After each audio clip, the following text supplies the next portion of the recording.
¿Cómo les va? Muy buenos días. Exactamente 11 de la mañana estamos comenzando. Hay mucha información. Ayer mucha actividad en bicamerales. Estamos con todo lo que va a pasar, también con la muy posible sesión del próximo día 20. Comienzo saludando a mi compañera Carolina Ramos. ¿Cómo le va, Ramos? ¿Qué dice? ¿Cómo estás, Pato? Buen Muy jueves. bien, muy Vamos bien. ya terminando la semana. Y bueno, ayer tuvimos novedades respecto de la agenda parlamentaria y lo que viene, Sí. ¿no? Una cumbre en las oficinas de Presidencia de la Cámara con Gabriel Bornoroni, jefe de bloque oficialista a la cabeza, y con los bloques de la llamada oposición dialoguista o aliados, afines, como quieras llamarlo, donde se consensuó esta posible sesión para el día 20 de mayo, donde entrarían en principio ley hojarasca, que ya Sí. tiene dictamen, Dale. el proyecto de zonas frías, que lo podemos Sí. charlar, ingresó hace pocos días este tema del descuento en las tarifas de gas, donde el gobierno busca hacer algunos ajustes. Vi senadores kirchneristas, senadores e intendentes kirchneristas reclamando que incluyan a sus municipios, el de Pehuajó, por ejemplo, así que es un tema. Lógicamente, Ahora y lo que viene el vivimos, frío, dale. y lo vimos en 2021, el mismo Sí, debate. Bien. sí. Mencioné hojarasca, zonas frías, el acuerdo de patentes. Sí, tema ¿recordás? medicina, tema aquel que quedó pendiente en su momento por un viaje a Estados Unidos de varios de los integrantes de la comisión que trataba el dictamen. Exactamente, Sí. ese va a ser otro tema y una serie de acuerdos o convenios internacionales. Ese sería en principio el plan ideal, ¿no? Veremos porque la semana que viene va a haber comisiones donde se van a dictaminar algunos temas y veremos cómo llegan al 20, pero al menos ese fue como el principio de acuerdo al que llegaron ayer. Ahora, después te lo pregunto, ¿no? Pero, ¿y el tema primarias abiertas, simultáneas y obligatorias? Después. Dale. Ahí estamos. Señor Solaberrieta, ¿cómo le va? Buenos días. Buenos días, Pato. Bueno, en el medio de toda esta ola de informaciones de lo que vendrá en el Congreso de la Nación, también pasa por otra parte una de las cuestiones principales que pasó por el Congreso y es con la modernización laboral y la activación ya del Gobierno Nacional ante el fallo judicial favorable de poder empezar a potenciar esta iniciativa con la regulación ya de uno de los capítulos más importantes, que es básicamente el que busca generar empleos formales. Así que vamos a estar contando algunos detalles de esta activación, de esta confirmación a través de un decreto presidencial de uno de los capítulos más importantes. Un tema laboral importantísimo que por todo lo que uno está viendo, básicamente con lo que fue la convocatoria de ayer para un frigorífico, Sí, donde en Moreno. hubo 12 cuadras de cola, y por lo que uno observa es que el tema de desempleo es un tema harto sensible, y que está, no sé si disfrazado, pero hay que analizarlo en conjunto con un dato muy nuevo. Si vos comparás esta situación laboral con lo que podía pasar en otros momentos de crisis, que es el tema de que la gran mayoría de los que yo ayer escuchaba y veía que estaban buscando un trabajo en blanco y mejor remunerado, también tienen a la par ingresos de subsistencia con trabajos en aplicaciones. El que tiene para un auto y no era arriba de una bicicleta, pero me parece que es un tema que te marca la falta de trabajo en blanco, te marca un montón de cuestiones, pero que tiene este aliado circunstancial y transitorio del trabajo en aplicación, que son 500, 600 mil pesos, por lo que contaban todos, que de alguna manera te ayuda a sobrellevar este salto que es entre la pérdida del trabajo en blanco y el logro de otro, pero el tema del trabajo ayer muy en primera plana, por lo que pasaba con el pedido que hacía esta convocatoria frigorífico. Y ayer hablábamos justamente con Mary Fleiderman de la Sí. importancia, Pato, de lo que podría ser una especie de encuesta estadística de esa Sí. fila, ¿no? De 12 cuadras, Sí. porque tenés distintos casos. Tenés la persona desempleada, la persona que tiene un trabajo y que necesita un complemento, la persona que va en búsqueda de una mejor oferta laboral, cambiar su empleo. Bueno, son muy variadas realmente las cuestiones, así que es lo que pasa, es una realidad y veremos qué efecto surge de esta posibilidad. Bueno, hay toda una cuestión económica, además, donde algunos observadores están alertando de que efectivamente vos tenés crecimientos muy importantes en sectores claros, como son la minería, el petróleo y el gas, pero hay una depresión importante en otros sectores que son los dadores de trabajo, entonces se refleja este momento. Vamos con los títulos 11 y 4, dale.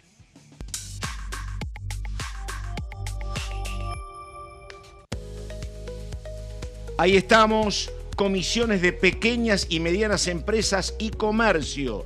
Representantes de la industria textil abordaron la situación del sector.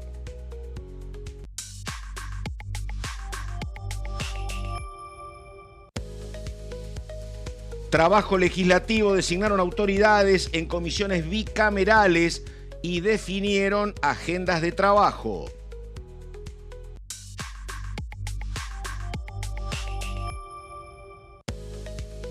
Modernización laboral, el gobierno oficializó un capítulo clave mediante decreto presidencial. Hablamos de eso con Gonzalo en un ratito. Y lo dicho, vamos con estas imágenes y lo que pasó con designación de autoridades en comisiones bicamerales. En algunos casos, constitución, que tiene que ver con designación de presidente y vice. En otros casos, el vice no fue designado por todavía no resolverlo lo que es el sector correspondiente a Unión por la Patria. Durante la jornada de ayer fueron conformadas 3 bicamerales que se reunieron en el Senado. La mixta revisora de cuentas, control de los fondos de la seguridad social y de la Defensoría del Pueblo.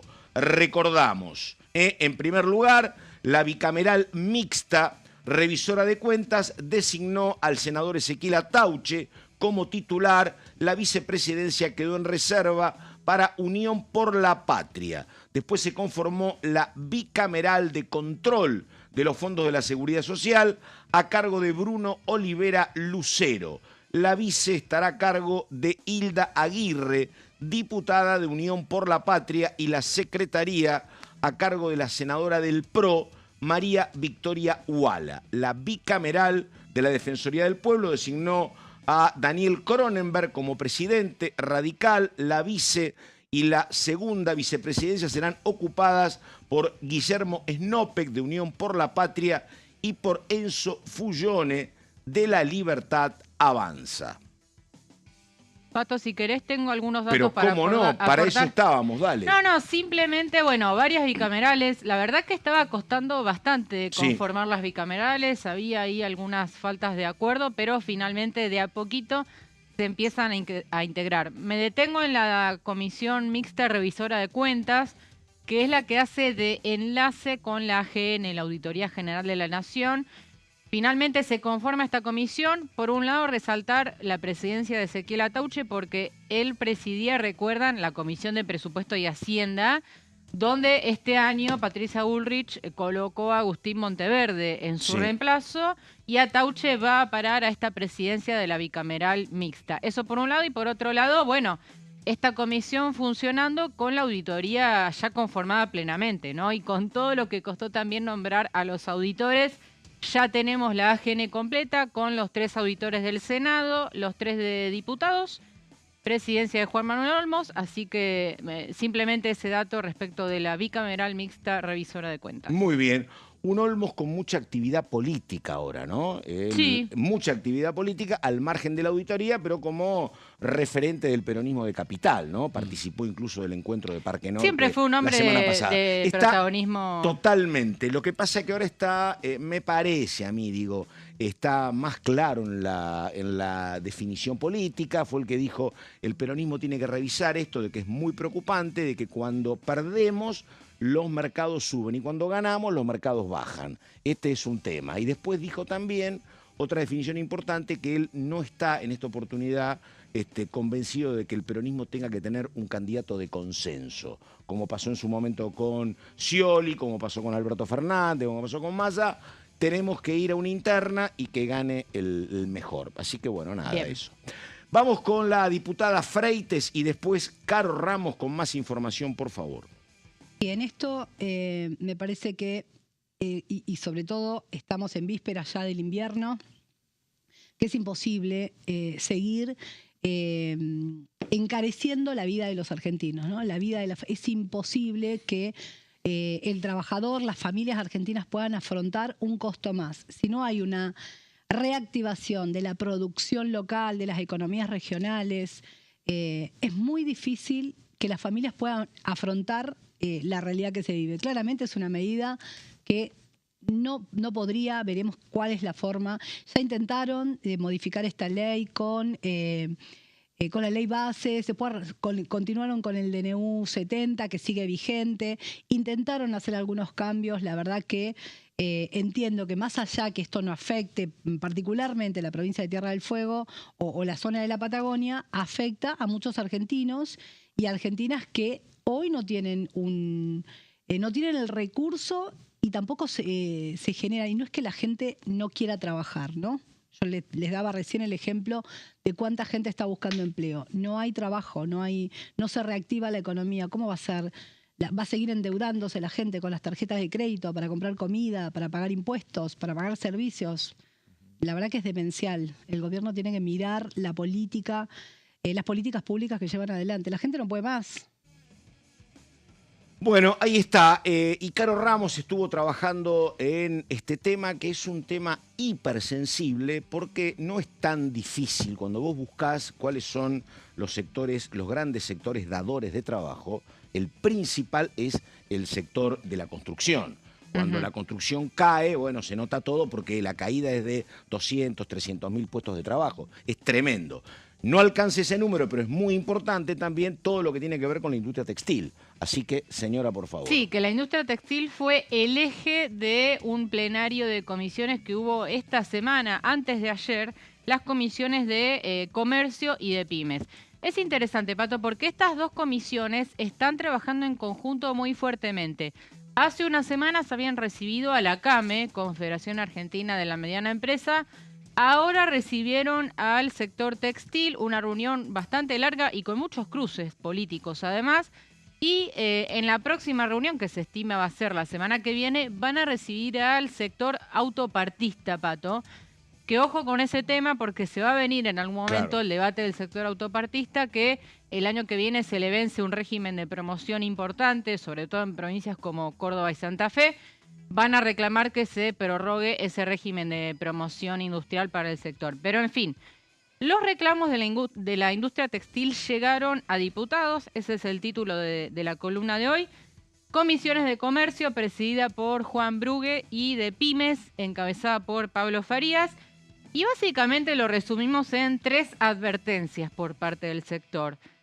Cierre de fábricas, caída de ventas y el boom de las plataformas o el boom de las compras de ropa importada. No sé si ustedes han tenido la experiencia, se han comprado alguna vez ropa importada, pero al parecer eso está afectando muchísimo, ¿no? La industria nacional de textil. Tiene que ver, por supuesto. Además, ¿sabés con qué tiene que ver? Vos estás ahí, en el límite. Lo digo en qué sentido. Hay una cuestión generacional que hace que los menores de 30... también hay menores de 40 y menores de 50, pero sustantivamente es mucho más cómodo el comprar a través del e-commerce. Sí. No vas a ningún lado, no vas a un shopping, no vas a calle Avellaneda, agarrás, marcás, recibís la ropa en tu casa. Eso es muy, muy común generacionalmente. Pasa que a mí me pasa, bueno, claro, mi experiencia personal, al no poder probarte la ropa, pero bueno, elecciones. Yo también, pero para la gente joven, más joven, el hecho de que comprás, no te probás, y si te queda mal, renovás el pedido, lo hacen con una absoluta naturalidad. Y también está la industria de quien se dedica a ver las medidas, a tomar sus propias medidas y a confiar también. Claro, ¿no? Bueno, pero si es un talle M, si pero un talle en el tema de la industria textil es un temazo porque la verdad está... Además, vos tenés lo que antes era producción local, que es la zona de Once y de Avellaneda, hoy también todo es chino, Sí, hoy es cierto. Todo es chino. Es cierto. En fin, lo que traje acá y me parecía interesante son datos, números concretos que brindaron los distintos expositores en este plenario. Y cuando vos ves los números ves que realmente la situación es alarmante. Así que vamos a la próxima imagen. Tenemos, por un lado, 754 empresas quebradas desde el año 2023. Estos son números del Observatorio de la Industria de la UTN, la Universidad Tecnológica Nacional. Repito, casi 800 empresas quebradas del sector textil desde 2023, digamos desde el inicio de esta gestión de gobierno, ¿no? Por otra parte, 24 meses acumulados de caída de ventas y 20 meses de baja de producción. En este caso son datos de la Cámara Industrial Argentina de Indumentaria. Vamos a la próxima, también con más cifras, en este caso de la Fundación Proteger, que también estuvo presente en este plenario de comisiones. Importaciones de ropa crecieron 185% en el año pasado, en 2025. 185% de aumento de las importaciones es una cifra descomunal. Envíos por courier, que es Claro. el envío de e-commerce. paquetería exactamente, aumentaron 274% respecto de 2024. Es otra cifra que brindó la Fundación Proteger. También caída del 33% en el sector y uso de capacidad instalada muy bajo, entre el 27 y el 32%. O sea, la industria está funcionando a menor capacidad de la que podría, ¿no? Perdón, Caro, el dato este de envíos por courier que aumentó 274% Sí. en comparativa con el 2024, Sí. es un dato más llamativo inclusive que el aumento del 185% que incrementó en el 2025. ¿Por qué? Porque la modalidad del courier, de comprar a través de algún e-commerce, alguna plataforma, existe muy fuerte desde la época de la pandemia. Estamos hablando Sí. Es cierto. 2020, 2021, es decir, fue en crecimiento durante todos estos Lo años. que pasa que ahora tenés una situación en el tipo de cambio y en el precio Claro. chino Sí. que te favorece. Por eso están reclamando, Pichetto y otros reclamaban algún tipo de arancel. Sí, sí. Porque lo que te dicen es, vos lo que estás así es premiando las ventajas que le da el Estado chino a el productor chino, que por eso tiene estos precios. Porque de pronto el productor chino paga menos de luz, paga menos de gas, entonces permite este precio de dumping y además bajan el precio de los productos porque aparecen barreras arancelarias en otros lugares del mundo. Claro. Lo que no te pueden vender en Estados Unidos, te lo tienen que vender acá y te bajan todavía más los precios, vos te tentás, pero claro, el textil argentino queda absolutamente golpeado. Exactamente, y al parecer, por lo que plantea el gobierno, este modelo no va a cambiar. Es No decir, va a cambiar. esta apertura de importaciones no va a cambiar, por el contrario, se va a profundizar. Al menos Totalmente. eso es lo que expresó Sí. Milei cuando abrió las sesiones el 1 de marzo. Sí. Bien, vamos a la próxima. ¿Cuáles fueron los reclamos concretos? Porque lo que vimos hasta ahora son números brindados por expositores, repito, Fundación Proteger, Cámara Industrial Argentina de Indumentaria y la UTN. Pero los reclamos legislativos, y acá los vemos en pantalla, son, por un lado, habilitar la Comisión de Industria, ¿no? Porque esto se debatió en Comercio y Pymes.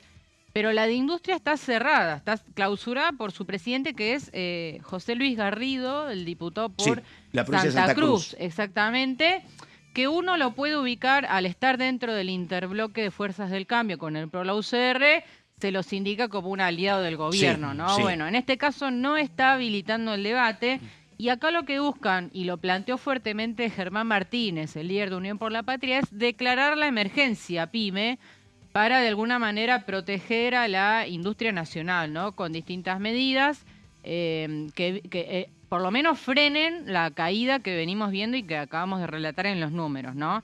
Hay distintos proyectos para declarar la emergencia PYME, pero claro, no avanzan porque el oficialismo bloquea los debates en las comisiones clave.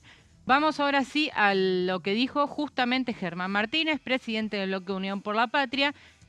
Muy vehemente el diputado en esta reunión, fue casi al finalizar, dijo: lo urgente que están reclamando es una ley de emergencia PYME que les saque la soga del cuello, porque si quieren la reconversión, para reconvertirse hay que existir, dijo Sí. Martínez. No se reconvierten los muertos, esto es algo lógico, Sí. ¿no? Están matando a la industria textil, dijo el santafesino, que tuvo ahí un cruce hubo varios cruces en este plenario, pero puntualmente con el diputado Julio Moreno Ovalle, Claro. de la Libertad Avanza Salteño. de Salta, que obviamente admitió que hay algunas cuestiones a resolver, pero dijo en el gobierno anterior tampoco las atendieron, ¿no? Y vamos a ver el textual justamente de Moreno Ovalle, que dijo: somos conscientes de la recesión que hay, de la falta de plata que hay, necesitamos bajar el riesgo país, que vengan inversiones. Es verdad que no está acomodada la macroeconomía, nos faltan muchas cosas, bastante autocrítico Sí. Moreno Valle. Bueno, esto fue lo que sucedió en este plenario de hace 2 días, comisiones de pymes y de comercio, con la industria textil. Van a seguir reuniéndose semana que viene con autopartistas y van a seguir con esta dinámica de reuniones informativas con sectores de la economía afectados por las políticas de este gobierno. Lo que pasa es que me parece que es una pelea que la vamos a ver durante mucho tiempo, donde yo no veo que haya algún tipo de acercamiento, porque claramente el gobierno está asentado en una decisión económica y política que le ha rendido mucho, que básicamente es la baja de la inflación, que básicamente le permitió con el anuncio ser el ganador de el balotaje del 23. Y con la concreción, ganar las elecciones en Capital, ganar en la provincia de Santa Fe, en Córdoba, en provincia de Buenos Aires, bajando la inflación. En esa política, el tipo de cambio es un elemento central, esencial. ¿Cuál es el tipo de cambio? 1.400, 1.420, no ha llegado a 1.500. ¿Qué es lo que quiere el sector que pretende preservar el trabajo local? Quiere otro tipo de cambio, quiere 1.800, quiere 1.900, 1.750. Cuando pasa eso, si vos subís el precio del dólar, obviamente importarte cuesta más. Y si importarte cuesta más, vendés más de lo tuyo. Pero eso también significa que muy posiblemente la inflación se te dispare. Por eso el gobierno de ninguna manera quiere que se le dispare el dólar. Cuando se le dispare el dólar, se le dispara la inflación y ese es su principal capital político. Por eso los enfrentamientos públicos del presidente Javier Milei, entre otras cosas, con grandísimos empresarios nacionales y multinacionales, no pymes, mucho más grandes, que pedían subir el tipo de cambio. Sí. Así que la verdad que por acá no la veo por ahora, ¿eh? Sí. Más que es un gobierno que ahora tiene ingreso de dólares, es un gobierno que tiene una muy buena etapa en lo que es los productos agropecuarios y lo que es el precio de la soja, tiene un montón de camiones ahí por los puertos de San Martín y San Lorenzo, están ingresando dólares, así que la verdad, si el intento de cambio o la alternativa pasa porque suba la cotización del dólar, por ahora no se ve y el gobierno además considera que es una cuestión esencial para este presente y para lo que viene, señora. ¿Algo pendiente o decime, Flavio? No, que es una situación complicada en general, no solamente Sí. por lo económico, sino también por esta transición que van afrontando cada vez más Claro. notoriamente Las empresas. desde las empresas Sí. textiles, de pasar del local a la venta digital. Coincido, no, pero además digo, esto de Es que difícil. te digan el que no se reconvierte muere, es mucho más fácil decirlo que hacerlo. Porque lo que yo creo, que vos podrías tener una política y vamos a la pausa enseguida, vos podrías decir, mira, hay sectores cualquiera que no son competitivos y tienen que desaparecer, no todos los países producen todo. Pero vos no podés decir a todos eso, decir, che, estos van a caer, pero ¿sabes qué? Hay 4 o 5 que los vamos a poder ayudar, básicamente por sostenimiento económico y por generar trabajo para la gente. Eso sin lugar a dudas. 11 de la mañana, 23 minutos, estamos en orden del día, ya venimos.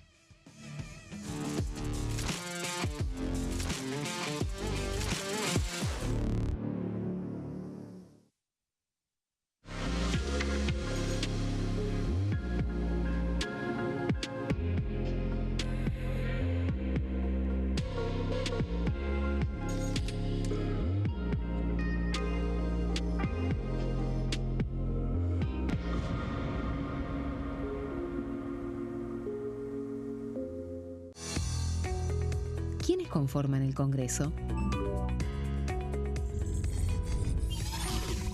El Congreso de la Nación está conformado por la Cámara de Diputados y la Cámara de Senadores.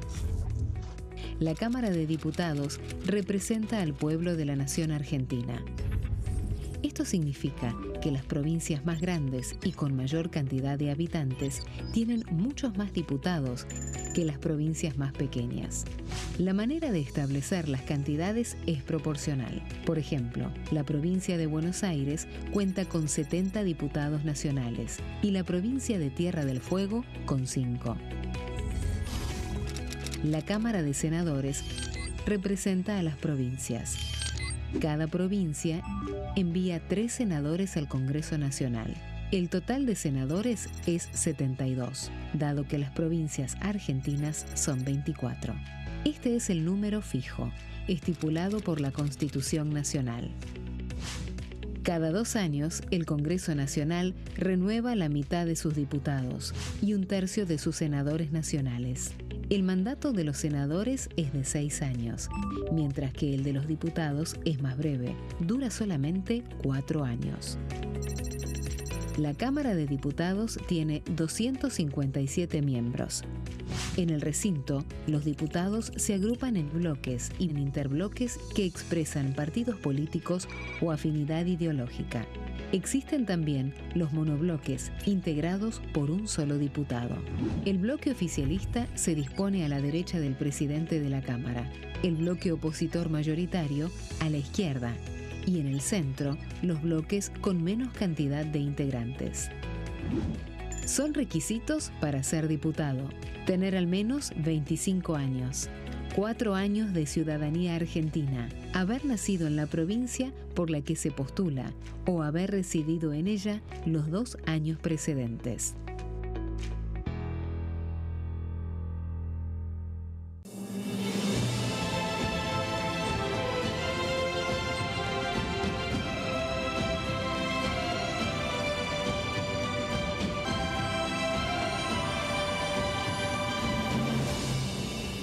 La bancada, de lunes a viernes, 13 horas. Leyes en un minuto. Acuerdo Mercosur-Unión Europea. Este acuerdo surge luego de 25 años de negociaciones entre ambos bloques y fue ratificado en diputados con 203 votos a favor, 42 en contra y 4 abstenciones. Gracias a esta ley, se crea una de las zonas de libre comercio más grandes del mundo, alcanzando a casi 800 millones de consumidores. En un contexto de fragmentación económica, funciona como una alianza estratégica de cara al futuro.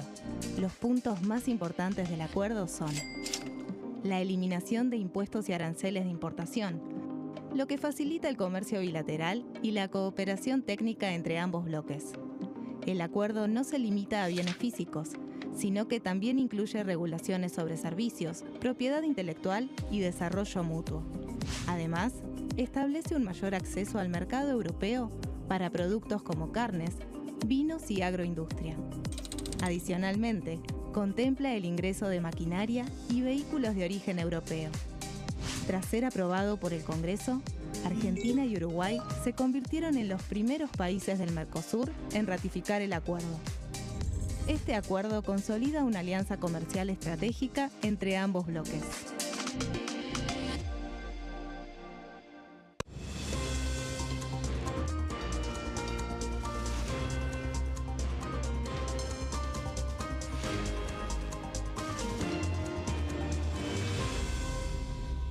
Consenso, de lunes a viernes, 12 horas.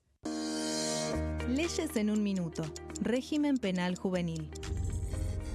El 12 de febrero, la Cámara de Diputados aprobó el nuevo régimen penal juvenil con 149 votos a favor, 100 en contra y 0 abstenciones.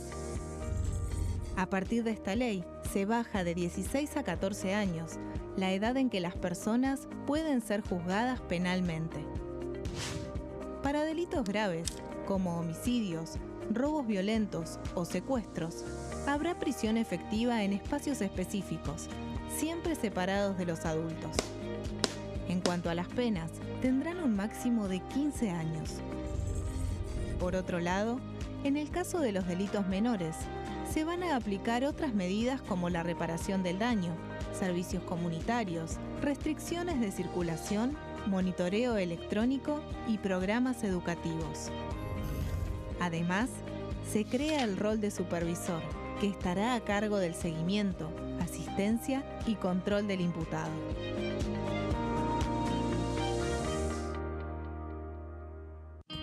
El sarampión es una enfermedad viral altamente contagiosa. Que no juegue con tu hijo. Puede poner en riesgo especialmente a menores de 5 años no vacunados. Ante la aparición de fiebre y manchas rojas en la piel, consulta de inmediato con un médico. La vacuna es la única forma de prevenirlo y es parte del calendario nacional de vacunación. Es segura, gratuita y está disponible en vacunatorios, centros de salud y hospitales públicos del país. Vos ya tenés esta vacuna. Dásela a tus hijos.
Muy bien, imágenes de Buenos Aires, ahí está la 9 de julio, en esta mañana gris, con pronóstico de lluvia. Llovió anoche, dicen que va a bajar la temperatura, pero ahí está, mucho edificio, un cielo plomizo, alguna copa verde todavía de árboles.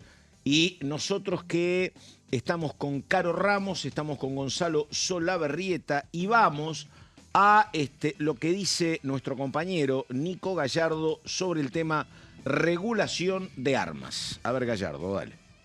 Dentro de las novedades del Senado figura un reciente dictamen logrado en la Cámara Alta donde se da cuenta de un proyecto de regularización de armas de fuego. Busca justamente legalizar armas y extender el plan de desarme. Esto es lo que representa una reciente reunión de una de las comisiones que estaba abordando este tema. Como bien lo dice en la placa número 2, contó con la firma de La Libertad Avanza, la Unión Cívica Radical, el PRO, Provincias Unidas, el Frente Renovador de la Concordia, hablamos de Misiones, e Independencia, hablamos de Tucumán. Se trata de un proyecto que recibió la media sanción en diputados en octubre del 2024, con 142 votos a favor. Sin embargo, como otros temas, han quedado deambulando en el Senado. En la placa número 3, desarrollando lo que ha sido, de forma resumida por supuesto, ese debate en comisiones en el Senado, expuso el director ejecutivo del RENAR, Juan Pablo Alam.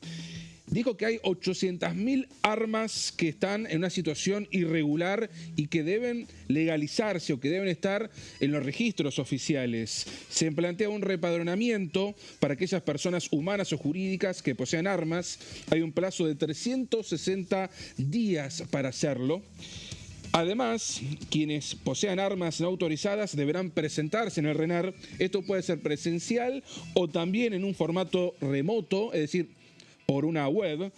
En este sentido, es el organismo que justamente realiza una campaña de difusión para que aquellas personas que no estén informadas bajo estos carriles lo puedan hacer mediante la difusión oficial. En la placa número 5 se establece que la entrega será voluntaria, anónima y a cambio de un incentivo económico, es decir, además de ser anónimo, el incentivo económico podría servir para aquellas personas que tienen un arma no reglamentada, no informada de manera oficial. No se exige justificar su origen ni se aplican sanciones y todo lo recolectado es destruido. Bueno, este es uno de los puntos que genera discusión porque aquí se entiende de que de alguna manera no hay que explicar de dónde se consigue un arma, que puede ser bajo algún origen ilícito, es lo que indican algunos referentes de la oposición. En la placa número 6 se exime de sanciones penales y administrativas a quienes regularicen dentro del plazo. Quienes no lo hacen serán penalizados bajo las actuales normativas. Y dentro de lo que se desprende de este dictamen logrado en estos días en el Senado, cualquier persona que renueva su credencial dentro de los 90 días previos al vencimiento no tendrá que acreditar nuevamente la idoneidad de su certificado, con lo cual son algunos de los incentivos. En estas horas se habló mucho sobre lo que está ocurriendo en las escuelas, sobre cómo los menores reciben estas armas o al menos las llevan a las escuelas. Es uno de los puntos que al menos abordó la referente libertaria Patricia Bullrich, entendiendo que de esta manera se puede establecer, si le encuentran un arma a ese menor, rápidamente se puede encontrar de qué manera la consiguió y de esta manera llegar a los principales responsables. Solamente un ejemplo de lo que el gobierno entiende, que es mejor regularizarlas, tenerlas en el informe oficial y no estar hablando de situaciones donde realmente no se sepa de dónde salieron las armas en distintos hechos delictivos. Bueno, muy bien. Carolina Ramos, yo te preguntaba por el tema reforma electoral, por el tema de la PASO, pero vamos antes a una cuestión muy puntual, coalición cívica, ¿qué pasa, Sí, Ramos? antes de la columna de Gonza, simplemente un datito de hace unas horas nada más, está fresco. Tiene que ver con el bloque de la coalición cívica que integran Maximiliano Ferraro y Mónica Frade. Ellos venían manejándose dentro de un interbloque llamado Unidos, que compartían con Provincias Unidas y con Encuentro Federal. La noticia de esta mañana, Pato, es que comunicaron que se van del interbloque Unidos y que van a mantenerse como un bloque propio y autónomo sin ninguna atadura ni con Provincias Unidas ni con Encuentro Federal. Esto se produce, Pato, no por casualidad, justo un día después de esta reunión que te conté del día de ayer entre el oficialismo y aliados, donde entre esos aliados estuvo ni más ni menos que Gisela Scaglia, que es la presidenta del bloque de Provincias Unidas. Y sabemos que la coalición cívica tiene una postura más de oposición más dura, ¿no? No tan abierto al diálogo, sino más bien de confrontación con este oficialismo, con lo cual ya las diferencias venían siendo bastante insostenibles, así que en el día de hoy han comunicado que se van del interbloque Unidos, no quieren saber nada con los otros bloques, se van a quedar como una bancada de dos propia y autónoma, ¿no? Absolutamente comprensible, porque lo que hay acá, Caro, si no miro mal o no me equivoco, es que Scaglia, que es diputada por Santa Fe, Scaglia es Puyaro. Sí. Era la vicegobernadora de Puyaro. Sí. Y por lo tanto, lo que pasa con Puyaro es que Puyaro tiene que pagar sueldos, muchos sueldos. Puyaro tiene que negociar cosas de ejecutivo provincial a ejecutivo nacional. Bueno, tiene compromisos, tiene un ida y vuelta, algunas cuestiones le permiten ciertas disidencias, otras no, pero es un hombre que, repito, tiene que pagar sueldos. No es el caso de la coalición cívica, que tienen más espacio para hacer oposición, me parece. Claro, claro. Siempre no tener responsabilidad del gobierno te facilita tener una postura más intransigente, ¿no? Efectivamente. Pero bueno, movimientos que hay internos dentro de la Cámara, ¿no? Sí, interesante contarlo. Bueno, muy bien, vamos con Sola Berrieta, 11:37. Dale, Gonzalo. Bueno, Pato, después de tantos idas y vueltas, ¿no? Con el apartamiento, en este caso, de la justicia del trabajo, en esta causa que, recordemos, había iniciado la Confederación del Trabajo Argentino, en este caso para judicializar la modernización laboral del gobierno nacional. Una vez que el gobierno tenía la posibilidad de este avance, ¿no? Judicialmente hablando, de la reforma, este lunes ya oficializó y reglamentó uno de los capítulos tal vez más trascendentales de la modernización laboral, y tiene que ver con uno que refiere básicamente a la posibilidad, siempre lo decimos en algo que es una proyección, la posibilidad de generar empleo formal, que es uno de los objetivos que me imagino deben tener todos los gobiernos nacionales. Después está en ver el accionar de estos gobiernos, de cada uno de ellos, en ver cómo lo logra, cómo lo llega a formalizar. Bueno, dentro de esta modernización laboral, en este caso un decreto presidencial este lunes, oficializó justamente uno de estos capítulos que se enfoca justamente en la posibilidad de tener nuevos trabajadores registrados. Vamos un poquito a pasar las placas de a poquito para adentrarnos en lo que significa básicamente esta oficialización. Vamos a la siguiente placa para empezar el repaso justamente. Ahí está. El primero es el régimen de incentivos laborales que se crea a través justamente de este capítulo, que lo que incluye son algunos beneficios fiscales.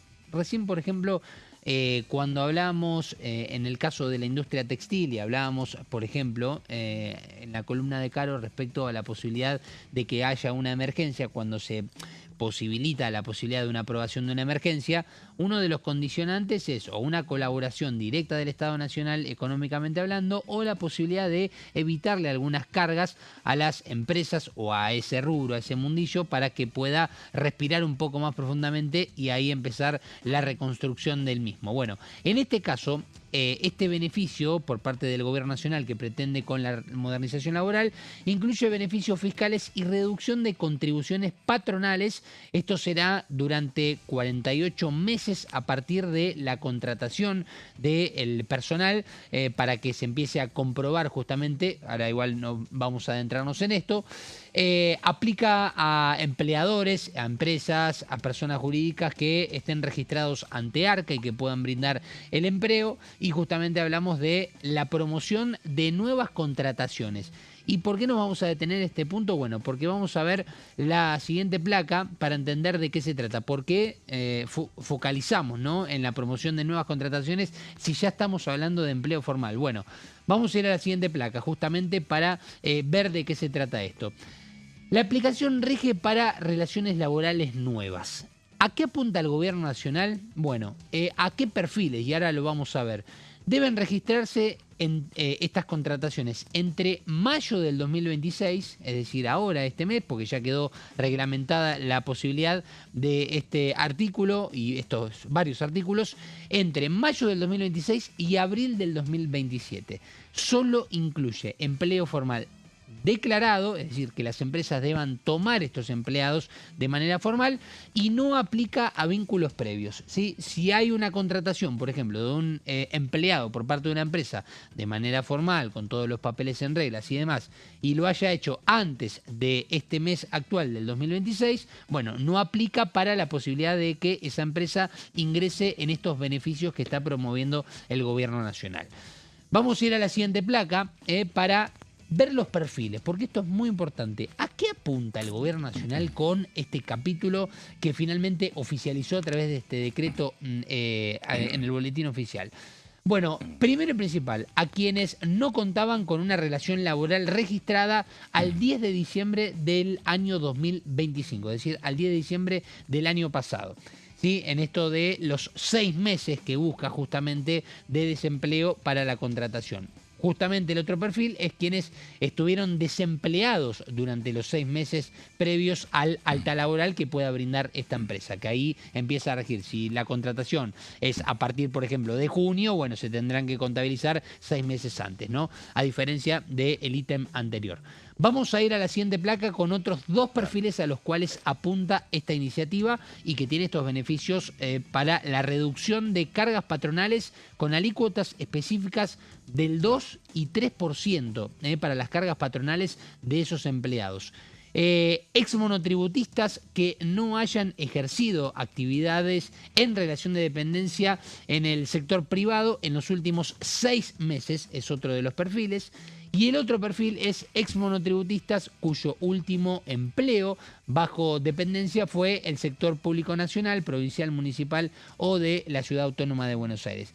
Cuando se refiere a ex monotributistas, esto se entiende como, bueno, aquellas personas que en algún momento tuvieron el monotributo para poder emitir facturas, para poder ingresar en empleos y que en algún momento han quedado desempleados, decidieron darse de baja justamente en el sistema y por eso mismo hablamos de ex monotributistas. Y vamos a la última placa, porque acá hay otro punto importante.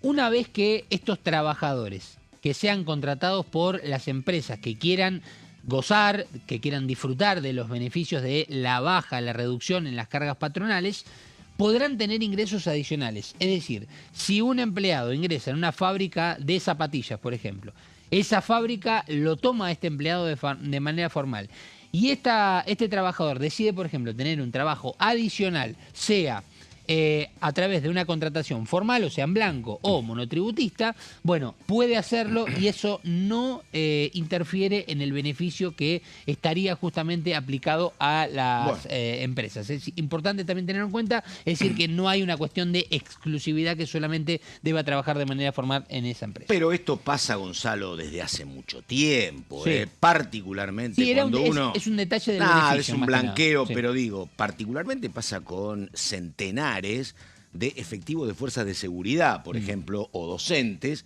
que cumplen con su horario en la dependencia que les toca y salen de ahí y toman un auto. Lógicamente. Pasa eso permanentemente desde hace mucho tiempo. Lógicamente, este detalle era un Dale. pequeño detalle solamente para Sí. que esa empresa no sufra la baja del beneficio en el caso de que ese empleado pueda tomar otro trabajo, Estamos. para que se entienda. Bueno, Caro Ramos tiene mucho sobre lo que es eventualmente una reforma electoral, pero comenzamos antes con testimonios. Primero, la diputada Freites de Unión por la Patria que decía esto. A ver. Yo espero que en este contexto en el que estamos, creo que la verdad la reforma electoral no es un tema, y ya estando muy próximos también, ¿no? Porque parece mucho, pero estamos muy próximos a un periodo, a un año electoral como es el 2027. En lo particular entiendo que las pasos deben continuar, me parece que es una muy buena herramienta. Creo, por lo que venimos viendo, no tendrían los números, creo yo, para poder avanzar, por lo menos en la Cámara de Diputados, con estas intenciones que tienen. Me parece que, a ver, nosotros no le sacamos el cuerpo a ninguna discusión, ¿no? Pero me parece que hay contextos. Y en este contexto la prioridad no es una reforma electoral. Bueno, hasta donde sabes, Ramos, ¿acá hay alguna intención en el gobierno de aplicar el principio de revelación que era muy cercano al gobierno al comienzo de esta gestión? Mira, este es nuestro proyecto, si no sale es porque la casta se opone, pero nosotros planteamos nuestras condiciones y creemos que el tema de eliminar la PASO sería central por la plata que se ahorra, por ejemplo. Y si perdemos, no es culpa nuestra. ¿Puede haber algún intento de principio de revelación o no? Eso es lo que piensa un sector del oficialismo. Puntualmente, la orden que bajó Karina Milei, más puntualmente, ¿no? Que es vamos a fondo con la eliminación de las PASO y no aceptar ningún tipo de mecanismo alternativo.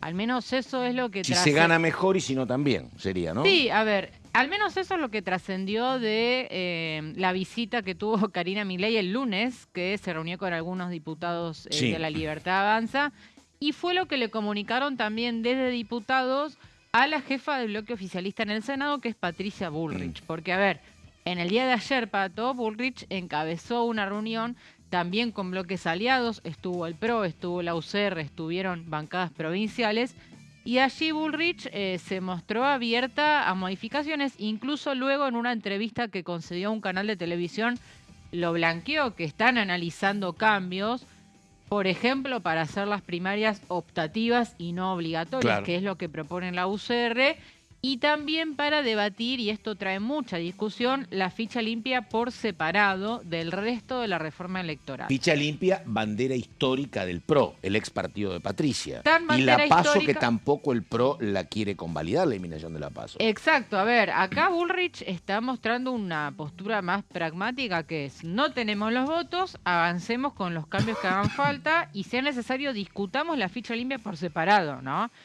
¿Qué es lo que le están diciendo desde diputados?